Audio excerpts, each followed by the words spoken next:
Slip in the back.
Molly wants to know who's coming on first.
Hi everybody, thanks for coming here this evening. You're very welcome at the launch of the Arklow Autism Friendly Town Initiative with support from As I Am. It's heartwarming to see so many people here, it really is, and we really appreciate it. We're going to start the evening off with a performance with some of the members of the Sunbeam music programme. So I'm going to pass you over to Tommy and the guys. Thanks very much. what I've got to say. These guys will be able to say it all. I'm going to start off with a couple of tunes. We're going to play a couple of tunes first, just with a whistle and the percussion instruments. And then we're going to get a tune where we're going to teach you how we teach the guys. That's right, James. I know what our fault, yeah.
Now, like I said, we're not having any songs this evening. This is we've got actually 64 people on our music program in Sunbeam.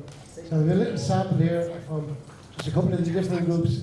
We're not doing any songs this evening. You need to buy tickets for our show in July if you want to see that. Shameless plug for our summer variety show. But yeah, what we're going to do here is we're going to leave down the instruments just for a second. We're going to show you how we start off learning the stop-start routine. That's it. Bit of rhythm, yeah. So we need you to give us a hand. We need you, 2 hands actually. You're going to be using your knees as well. Okay? Emma's going to call it out. Emma, you're going to be showing them what to do. Yeah. Okay, you ready then? Yeah. Yes. I'm ready. I'm ready. We're ready. Are you ready as well?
everyone in the room, clap your hands on this. Make a bit of noise. Any Irish dancers? Any Irish dancers here? Johnny, you ready? Up you get. Here goes Johnny. Yep. Put your hands forward. Here we go.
Thanks for coming, because there's no way we can follow that anyway. So there's not a chance. Fair play. Brilliant stuff.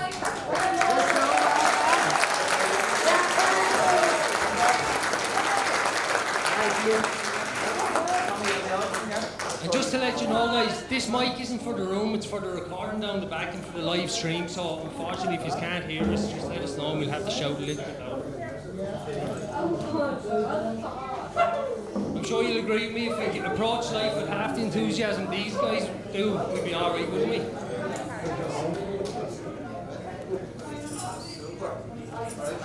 I'd like to just start off by kind of acknowledging a few little pieces and kind of highlighting how we've got to this moment. The main instigator of this was Mr. Derek Byrne, who was with us here this evening. Derek has been working over the last number of years alongside. Okay. Sorry, guys.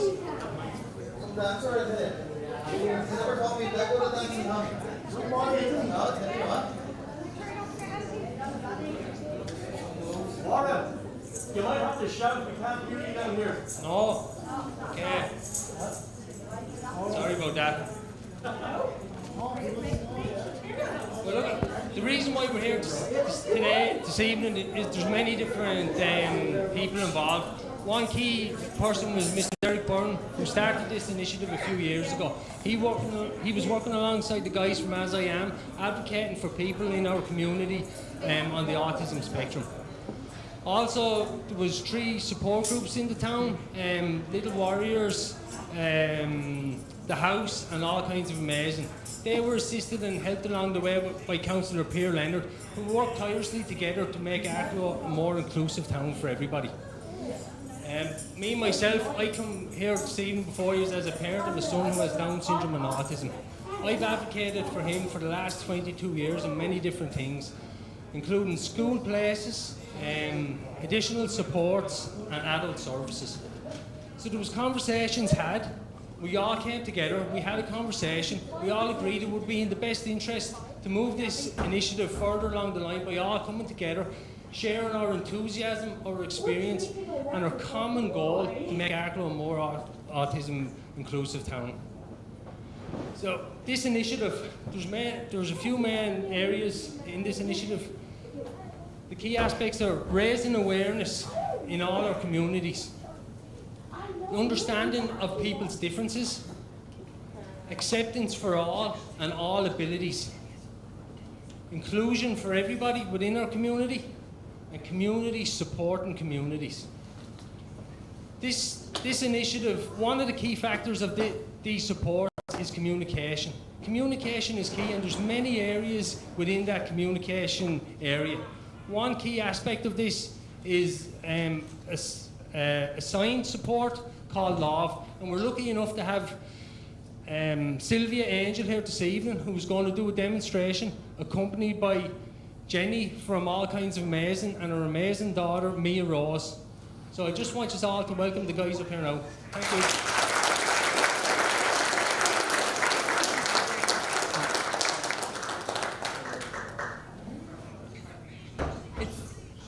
Thank you. It's so good to see many people here. So as we were saying, what we're doing here tonight is we want Arklow to become more inclusive, so then people of all abilities can take part in the activities in our community. We're breaking barriers, and some of the barriers obviously are barriers that are not visible to the eye, like communication barriers. We communicate in our community by speaking. Here I am speaking to you. As we were coming in, we were all chatting, having conversations. Maybe today you were in the shops and you were asking for something you needed. Maybe you were having dinner with your family and you were having a chat about how the day went. We communicate with words, so it's really challenging for people who have difficulties communicating with words. But it's not the only methods of communication. As you know, we can communicate by using pictures, symbols, a device, and we can communicate by using hand signs as well. Some of you may be aware of that. Some of you maybe never heard about love signs. So I want you to know that some people communicate using love, and we would love to see everyone in Arklow learn basic love signs. I know that people here, some of you come from schools, community groups, sport clubs, so we're hoping over the next few months to be able to offer support to everyone, so whoever wants to learn love signs, that you can all learn basic love signs. I mean, other groups in our community, like Little Warriors and All Kinds of Amazing, they have been supporting the community, creating visuals, social stories. Probably you all saw on St. Patrick's Days in the library, we had 2 communication boards, and the little kids were using those pictures to say they were hungry, they were tired, they wanted their mommy. So we can support people by using those pictures and symbols, but again, we can also communicate with our hands. So today I just want to give you, well, first of all, tell you what love is, and then together with Jenny and Mia Rose, we're going to demonstrate 5 signs, and hopefully you'll all sign along with us. So just to mention that love, as you all know, love means hand in Irish. So love is a sign system involving speech. It's not a sign language. Here in Ireland we have Irish Sign Language that is used by the deaf community, and we have love that is a sign system that was designed for people with intellectual disabilities and communication needs in Ireland. So it's not Irish Sign Language, although a lot of love signs are or come from Irish Sign Language. So I want to give you a little taster of some signs, but I need help. I need my helpers. I need Mia Rose and Jenny from All Kinds of Amazing, and together we're going to demonstrate 5 signs. So we'll demonstrate, and if you feel brave enough, you can sign along with us. So there's only 2 rules for using love. You're going to use your dominant hand. So if you're right-handed, you use your right hand. If you're left-handed, you use the left hand, dominant hand. And then we also say the words with the signs. Love doesn't look like, you know, the lady that reads the news for the deaf. It doesn't look like that. In a sentence, you may only sign for 1 or 2 signs. So we're going to keep it quite simple. So are you ready, Mia Rose? Okay, so the first sign we want to teach everyone is the sign for hello. Your hand is like that, L hand shape, not like this. The thumb needs to be like that, L hand shape. And then touch your forehead and come out a little bit. Okay, that's the sign for hello. Hello, and remember one of the words is to speak and sign at the same time. Hello, hello, hello. Good. Next sign is the sign for goodbye. Goodbye. Goodbye. Goodbye. Easy, isn't it? Yes. Next sign is the sign for help, but we need 2 hands for that one. So your non-dominant hand is going to be L hand shape, palm facing up, and your dominant hand is going to be like this, in a fist on top, like this. And we always give help. Help. Help. So if somebody comes to you and does that, it means that they are looking for help. One more time. Help. That's right. Next sign is the sign for thank you. That's right. Thank you. Touch your chin and out a little bit. Thank you. Thank you. Thank you. And one more sign. Since Arklow is becoming an autism-friendly town, we want to show you the sign for friend. So you put your hands together as in a handshake, represents a handshake. Friend, friend, friend. Great, let's do 5 signs all together. The first sign is hello, hello, then goodbye, goodbye, goodbye. The sign for help, help, help. The sign for thank you, thank you. Thank you. And the last one, the sign for friend? You're all great students. Fantastic. Well done. Thank you, everyone. Thank you.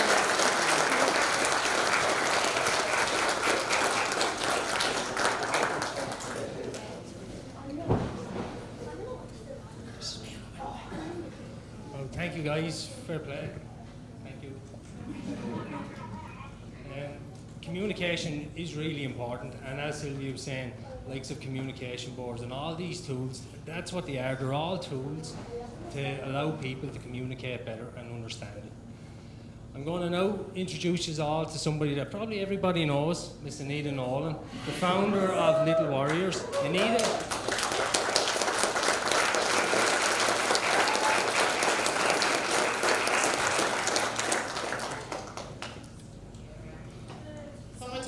Very, very loud. Can you hear me at the back? Why I am a bit loud. See me after a glass of wine.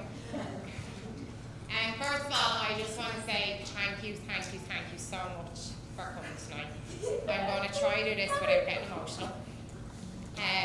For those who don't know me, I'm Anita Nolan, and I am the proud mammy of 4 wonderful children, 2 of which have autism and other complex additional needs. I'm also a neurodivergent myself. So I know firsthand the struggles and how hard it can be, how isolating it just the daily kind of just fight for inclusion and acceptance, I know. I'm still learning also. But I think the one thing I will say about Arklow, and I'm not from Arklow, I'm from Dublin, but Arklow is, honest to God, a hidden gem. It's just one of the most supportive, accepting, understanding and inclusive towns that I have the privilege, absolute privilege to say that I live in and that I am now raising my 4 children in. So, thank you.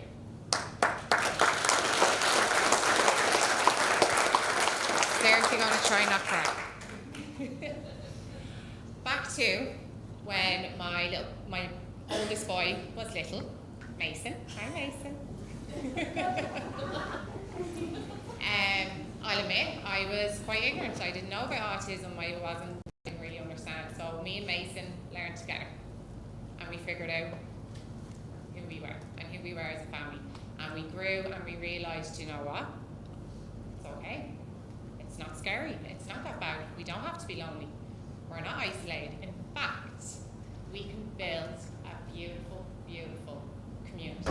And that's what we did, and Little Warriors was born. And when I say we started off with 3 families, we now have 172 families, Jenny, is it? We're definitely up in their 170 mark now, overall across. And when I say they're warrior parents, carers and guardians, they are warrior parents, carers and guardians. And the beauty of Little Warriors is we meet every week, without fail, rain, hail or snow, and the kids get to play. Mia Rose, our little star of Little Warriors. We organise inclusive activities that some families might not be able to do. So like pumpkin patch, simple things that we all take for granted, like going to the playgrounds, going to funworks. A lot of parents feel judged or upset because our kids, you know, they might stim, or they might get a little bit overwhelmed, or might get a little bit upset, and we always 9 times out of 10, we're the ones that have to leave, and that's not right. Our children shouldn't have to change for anyone.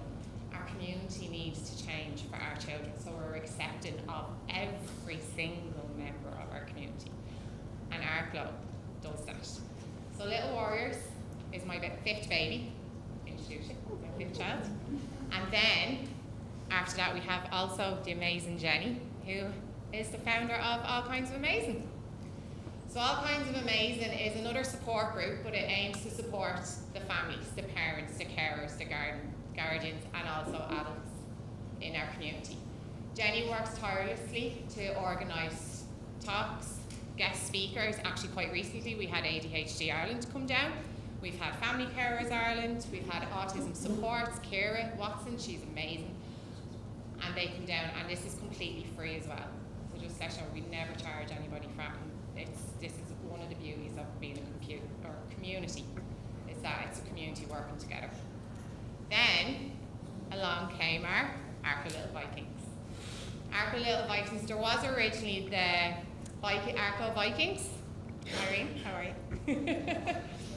And this was a huge success, so it's under the Special Olympics, and it went on for years. And unfortunately, after COVID, it just kind of disbanded a bit, and they didn't really have the volunteers, and you know, the clients had gotten a little bit older and had gotten into new interests. So we decided to take it over, and we call it Arklow Little Vikings, because we actually cater for 4 to 12-year-olds. And as you can see here, they have so much fun. They meet every second Saturday, and they really learn to socialise. It's really good for their gross motor skills, and again, social learning, the whole lot. Next. Oh, sorry. And then, we're very proud of this one, we have the house from the amazing Carol. So the house is our teen club, and it's a social club. So from 10 to 16, our young teens get to hang out, they get to play PlayStation, they can play pool, they can do arts and crafts, they can do Lego, and we'll just sit there and chill and have a chat. And the parents aren't allowed there, so they love it. It's a drop-in centre. Parents have to leave. But this again runs every single Saturday, and it's just, you know what, it's grown from strength to strength. hasn't it? It's just, I love this group. They're just the best. And also, even though we say from 10 to 16, even when they turn 16, they stay on as helpers till they're 18. And then we had one that went from a attendee to a helper and is now signed up as a volunteer when he turns 18, which is amazing, like. So that's our house. This is Arklow Town's Football for All. So this started up last year, and this is just a beautiful little group. So a lot of things that we always ask our parents, what would you like to do with your kids? And the parents come back and say, oh, you know, my kids, we'd love to get them into sport, or we'd love to be able to get them into horse riding or swimming or whatever. So we were like, okay, we went around, looked around our community, and Arklow Town were saying, well, you tell us what to do. And I said, well, you know, we have a lot of children, they could escape, they could run off, they could elope, they might not want to keep the ball, or they might want to take the ball home, you wouldn't know. And they were like, fine. And Arklow Town actually went out, signed up for this initiative and went for training and got all their coaches trained, which is something really, really inspirational. And Football for All now happens every single Friday from 4 to 5, rain, hail, or snow. They are there, running around. And the parents are huddled in the corner, going, are we ready to go yet? But they love it, as you can see from the pictures. So not only have we got our groups, but we've also had some fabulous, absolutely fabulous initiatives that went on through the town. Most recently, St. Patrick's Day. So we ran the first sensory viewing area in the Arklow Library, and it had an outdoor viewing area and also an indoor viewing area, which gave people the choice, and that's what it's about. It's about choice. We shouldn't be trying to stick anyone in a box, because I know even with autistic children, adults, there's some kids, you know what? They might not like loud noises. There's also kids that love loud noises. They love the excitement of it. So it's great to give them that choice of, you know what, if you don't like the noise, go inside, but if you do, come outside, and that's the beauty of inclusion. Actually last year, as you can see, lovely Pierre and Jenny here, the sensory area actually got nominated for an award. We didn't win. Should have won. Like, we won't get into that again. Anyway, I've let that go. We're going to get it this year. So that was a huge success. But so we approached then other businesses and just said, they actually came to us, to be quite honest, and they were like, how can we be more inclusive? So we have MMA. Yes, our kids are now learning how to fight.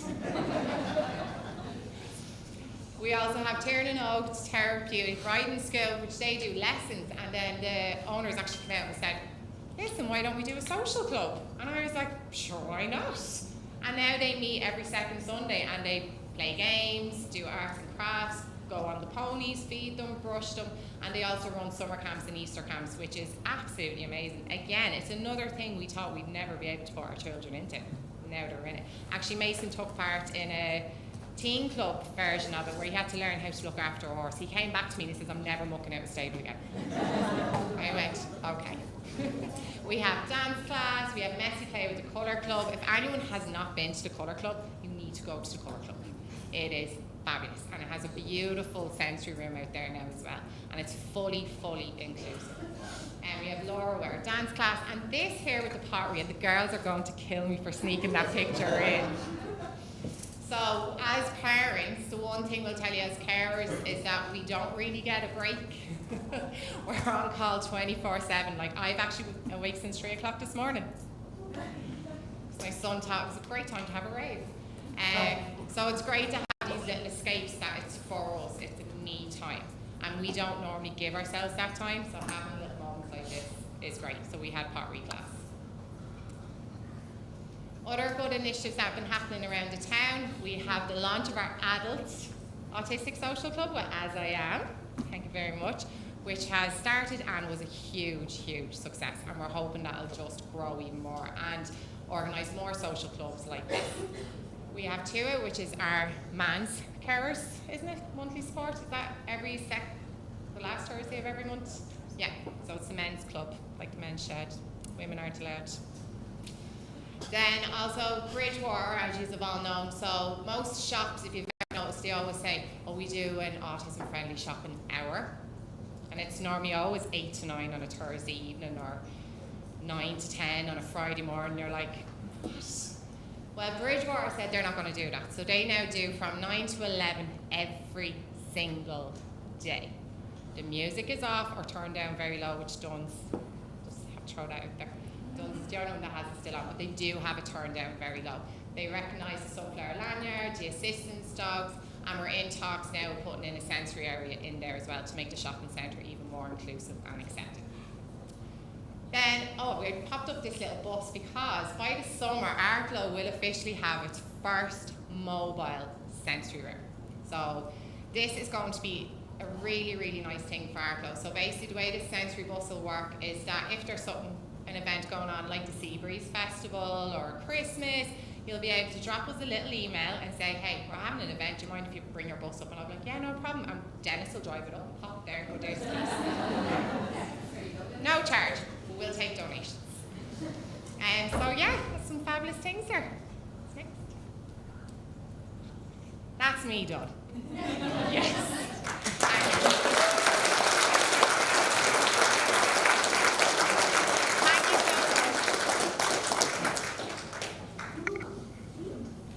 Well done, Anita. Amazing work that's been done.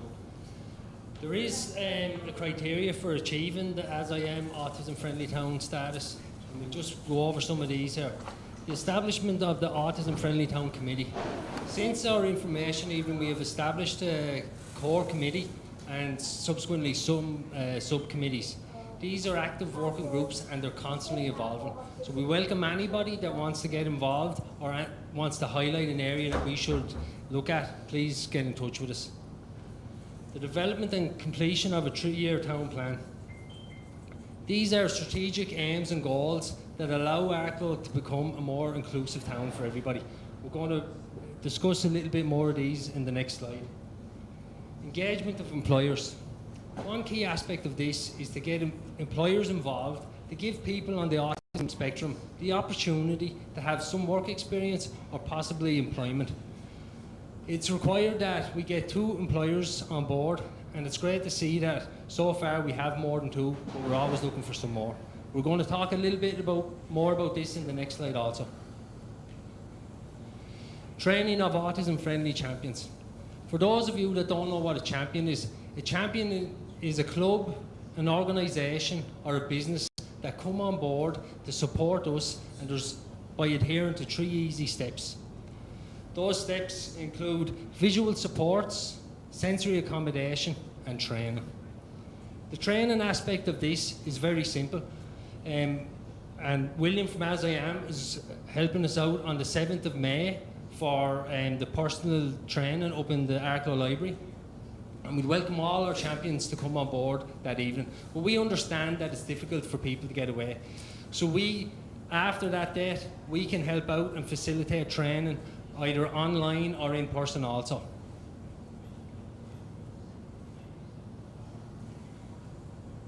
Some of the key, within the town plan, some of the key areas that we've identified as accessible public spaces. As you all know, public spaces are not only good for mental health, but also for physical well-being. We've identified some key areas, and with the support of stakeholders, we are looking at developing those areas. Community engagement and employment. So with the community engagement and employment, we want to collect the database. We have put together an information pack, and within that information pack, it allows employers to indicate if they're willing to come on board and support us in this initiative. Now, with that, we want to collect the database and form references for businesses that are open to supporting us with work experience and also employment. But we want to extend this out to carers also and let employers know that carers are available for a few hours per week. So this is about giving everyone the opportunity to be engaged in meaningful work within our community. Extracurricular activities. There's so many extracurricular activities. It's not only sports, but it's different interests for everybody within the community. We've identified some, we're looking at others, but we're working to support everybody with these needs. Education and learning. We're engaging with the schools. We have some representatives from the student body here this evening, which is great. We're looking to support schools, not only the schools, but parents, students, and the likes of the student bodies. Within that, we'll give them advice and any other assistance that they might need. Social inclusion and participation. The social inclusion is the likes of adapting for the sensory spaces that Anita was talking about, the lights down, the music off, all these sort of things that allows people on the spectrum to go in about their daily lives, not being harboured by things that might upset them. We're going to conduct an autism accessibility audit. We'll identify potential barriers and solutions to those barriers within our community. School work experience program. We're delighted to be engaging with some of the schools with the transition year coordinators to collect a database of employers that will hold spaces for people on the autism spectrum for work experience during transition year. This is a very daunting thing for some people to go out, and we want to assist them as best we can. Outreach support groups. This is a very important aspect of it. We've compiled a lot of information, and we want to give parents, carers, and individuals all the supports that they need. So we're compiling everything, and we've got a good dedicated subcommittee that is spearheading this.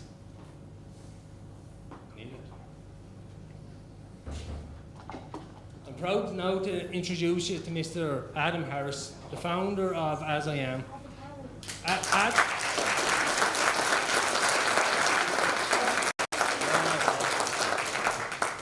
It's great to have the guys on board, it really is. Without them, none of us would be here. And so, again, could you just give a warm welcome to Mr. Adam Harris.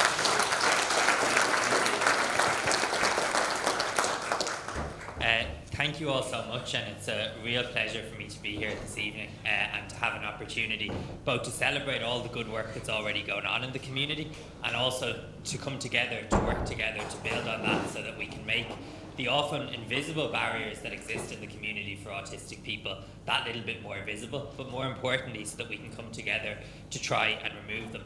I think when we talk about autism, I think one of the things that is a reality in so many ways is a huge sense of isolation, a huge sense of having to fight, a huge sense of having to go to battle in terms of accessing supports and services, but also actually in terms of doing those activities in the community that most people don't even think about.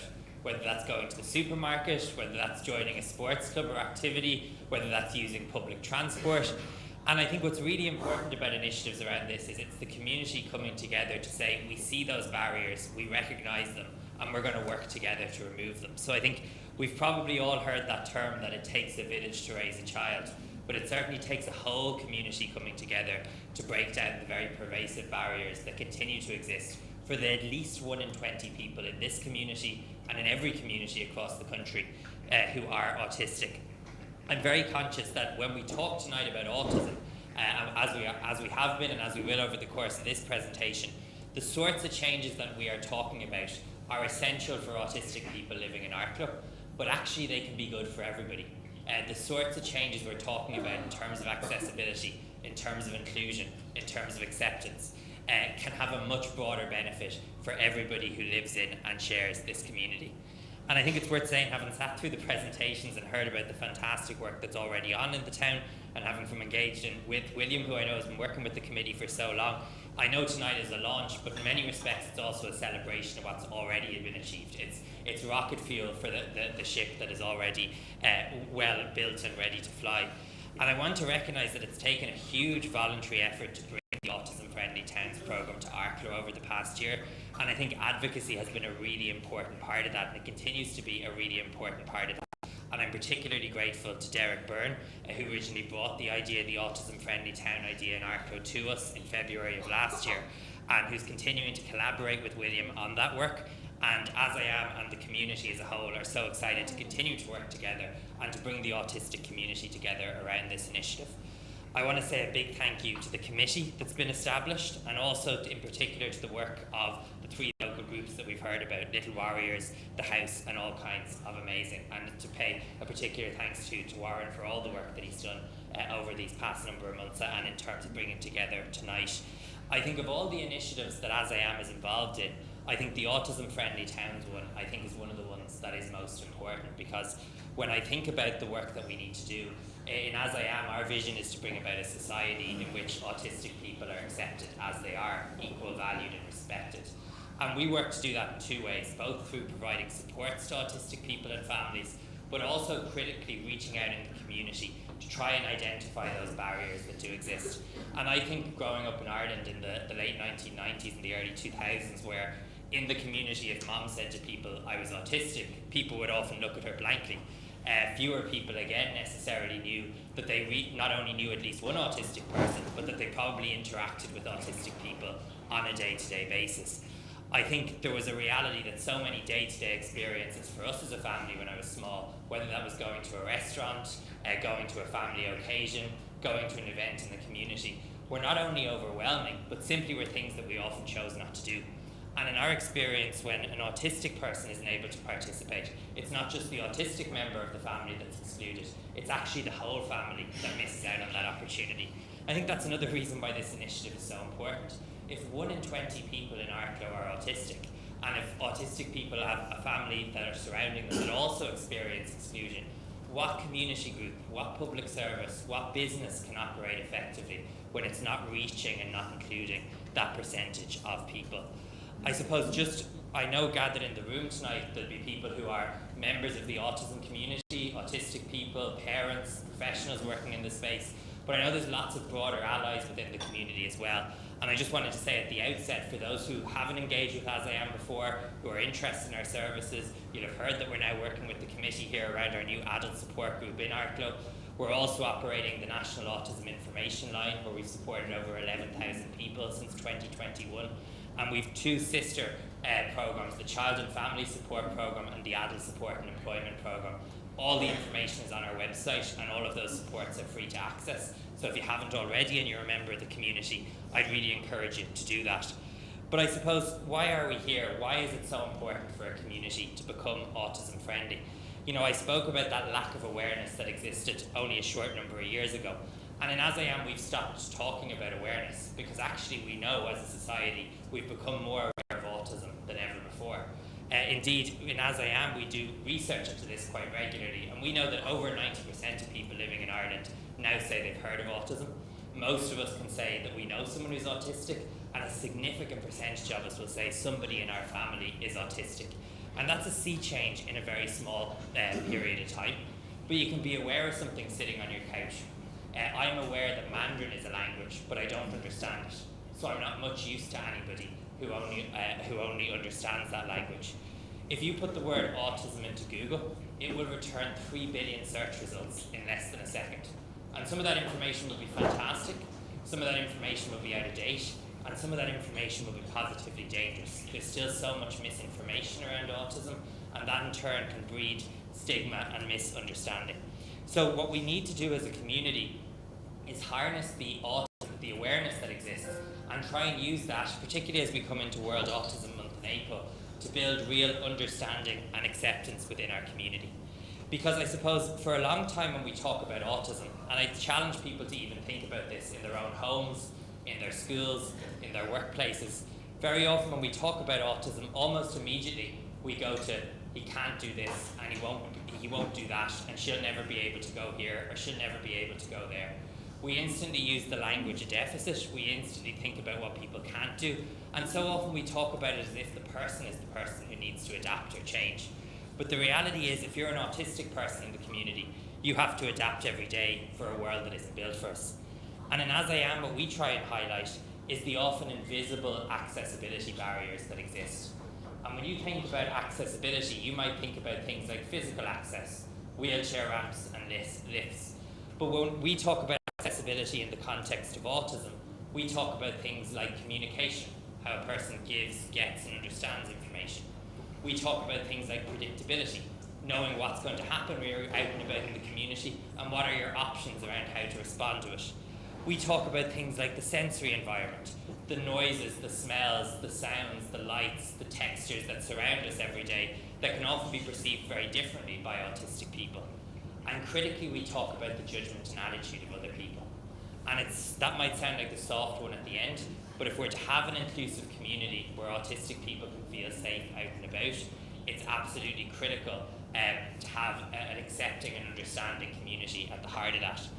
Every year we produce a Same Chance report, and this looks at the lived experiences of autistic people in Ireland. It's something of a state of the community report into autistic life in Ireland. We actually have a new version out just in a couple of weeks' time, but based on the current report, 90% of autistic people say people in their community don't understand enough about autism. Over half say the businesses in their community aren't accessible to them. Nearly 40% say in the last 12 months they haven't felt safe when out and about in their community, or they've experienced discrimination. And most worryingly, 83% feel they have to cover up their differences when out and about in the community to have the same chance to participate. So it really does show us that unless we change how our communities work and operate, autistic people won't have the same chance. So if you're here tonight and you're a business person and you're a public service or you're from a local club or activity, I think the central message is autism in 10 minutes and 15 minutes might be a difficult thing to get your head around in all its complexity, but I think the thing we can understand is that everybody in our community deserves the same chance, and at present that isn't the reality for so many autistic people. People don't have the same chance to live, to work and to play within their community. But the positive message from tonight is it doesn't have to be that way, and that by making small changes together, we can go a long way towards not only ensuring that autistic people can participate, but that autistic people have the chance to fully contribute to the community as well. I mentioned that awareness doesn't always lead to action. Every year we go out and we ask 1,000 Irish adults, what do they know and think about autism? And we were doing this for a few years, and we used to ask people things like, would you marry someone who's autistic? Would you be friends with someone who's autistic? Would you let your child go to school with someone who's autistic? And of course, once they knew it was an autism charity asking the question, they told us no problem at all, be delighted to. So we had to get a little bit clever. So last year we started describing to the public some of those things that we know are hard for our community in day-to-day life, but we didn't mention the word autism, because autism is of course an invisible difference in our community. And that was very telling, because 60% of people told us that they wouldn't be comfortable having a conversation in the community with someone who doesn't make eye contact. Over half of us thought that it would be over the top if someone asked for us to send a picture of where we were going before we went there for the first time. Over a third of us said in work it would be unprofessional for a colleague to ask, instead of talking to me, would you just mind sending me an email? Very small changes that can be enough to prevent autistic people being autonomous and independent out and about in the community. I think one of the things though that's important is that by making the sort of small changes that we've heard about already tonight, we can actually have a much broader benefit. Because in the same poll we said to people, do you prefer when communication's clear? Almost everybody said yes. Do you like to know what to expect when you're going somewhere for the first time? Almost everybody said yes. Do you prefer when CAMs or environments are calm? Almost everybody said yes. Is it important to you to live in an inclusive community? Almost everybody says yes. So actually, again, these changes have so much of a broader benefit, and I think it's actually brought together really nicely in the acrostic poem on the back of tonight's brochure, because it shows what an autism-friendly town is all about and how that's a benefit and a positive thing for everybody who makes up the community. So what is an autism-friendly town? The Autism-Friendly Town programme started back in Clonakilty in West Cork in 2018. And at the time, As I Am had started doing lots of work at a community level around breaking down barriers for autistic people. We were doing things like quiet shopping times where we would reduce the lighting and turn off music, and the feedback we were getting was, this doesn't take a lot of work, it doesn't cost a lot of money, but actually it's really helping a lot of people. Autistic people in the town are giving us great feedback. Something really mundane like doing your shopping is that little bit easier, but actually it's also helping people who use hearing aids. It's also helping people who have dementia. It's also helping people who suffer from migraine. Actually, really strangely, we have members of the public who don't have any accessibility barriers who are saying this is a nicer time to shop. So we were set the challenge, if it works in one shop or one business, what would it look like in a whole town? So we started looking all around the world. And there was lots of communities that had come together and said we wanted to be autism friendly, but it was just a statement. And we know for our community that predictability is really important. So if we're going to say something's autism friendly, we need to be very clear what we mean by that. So we decided to develop a framework that's challenging but achievable and that can have a tangible impact on the lives of autistic people. Warren has already taken us through the structure of the programme in terms of the requirement to engage champions, those local businesses that will take training and make small changes to how they work. Maybe one business will put in place a quiet space that people can go to if they're overwhelmed. Maybe another organisation can develop a visual guide so people know what happens when you go to the GAA match on a Sunday. Maybe another organisation might have a sensory kit on their counter, so if people are overwhelmed in public spaces, they can access tools to support them with that experience. Organisations will take training, so critically they understand autistic people and are confident to engage with those in the community who are autistic. We think it's really important to recognise that being autism friendly is not just another flag, it's not a one and done, but it's an ongoing conversation between autistic people and the broader community. And that's why it's really important to have a town plan unique to your community that is really, I suppose, about continuously raising the bar every 3 years, continuously breaking down more barriers for autistic people. And it's also about a steering committee, bringing together not just autistic people, not just families, but all those key actors within the town to work together so that autistic people can have the same chance. Since 2018, we now have over 40 committees right across the country that are part of the programme, including Dublin City, that's working with us to become the world's first autism-friendly capital city. Clonakilty, Maynooth, Waterford City, Drumcondra and Killarney have now achieved the award, and there's a growing momentum around the initiative. One of the things we find is that when one town in a county gets going, many others begin to follow. And Greystones and Wicklow also has a committee now, I'm pleased to report, so we'll have to now have a race to the finish line, so there's nothing like a local rivalry to keep things going. So that's great to see that momentum, and the feedback we've had from towns is so positive. We're seeing that many towns that are setting up these initiatives are seeing more families join their clubs and activities, more autistic people access businesses and services, more tourists come to the town and visit the town because they know it's an accepting and accessible place. So I think tonight has been a really powerful launch. As an organisation and through William, we'll be here to support the committee every step of the way in terms of training, in terms of your town plan, in terms of monthly meetings where towns come together online and get to swap knowledge and information. And I think the key message that we want to say is that the next time we're in Arklow, we hope it will be to celebrate Arklow becoming an autism-friendly town. And I think all the work that we've heard about tonight, all the people in the room, bodes very well for the community. But I think the key message is the work only starts tonight and only continues tonight. So everybody within the room, we would ask you to take away one thing you can do to support the committee.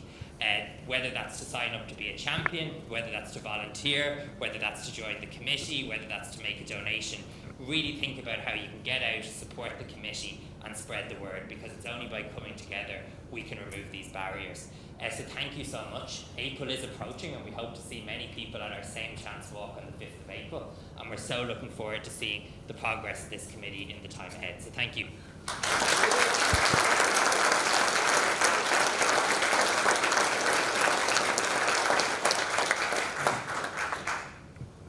Thanks, Adam. Really appreciate that. Look, we want to say thank you from the bottom of our hearts. It really means so much to us. This is the epitome of community spirit, what's in this room here this evening. There's many people here that have family members, friends that are on the autism spectrum, but there's plenty here that don't. They're here out of goodwill and good faith, and that's so heartwarming. We really do appreciate it. We want to thank all the speakers and the participants. I'm not going to name them all because I'll probably forget one or two possibly, but we'd like, for anyone that wants to hang around, maybe have a look down the back. We've got champion forms, we've got some information, we've got the sensory pop-up tent there. If people want to have a look, you might get more of an idea of what's going on also. But before we leave here this evening, we've got one more special guest. We're going to invite Mr. Dennis Nolan up with his amazing son, Mason, and we're going to do a special thing for us.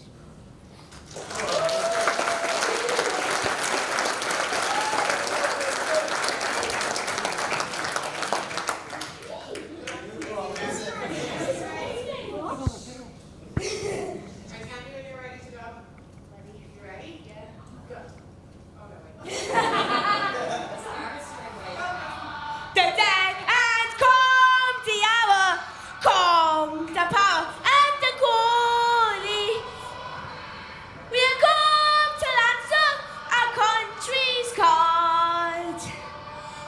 We have come and corner seas of Ireland.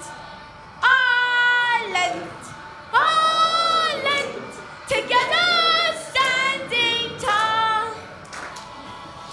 Shoulder to shoulder, we answer, oh, let's go. Ireland, Ireland, together standing tall. Shoulder to shoulder, we answer, oh, let's go. We answer, oh, let's go. We answer, oh, let's go.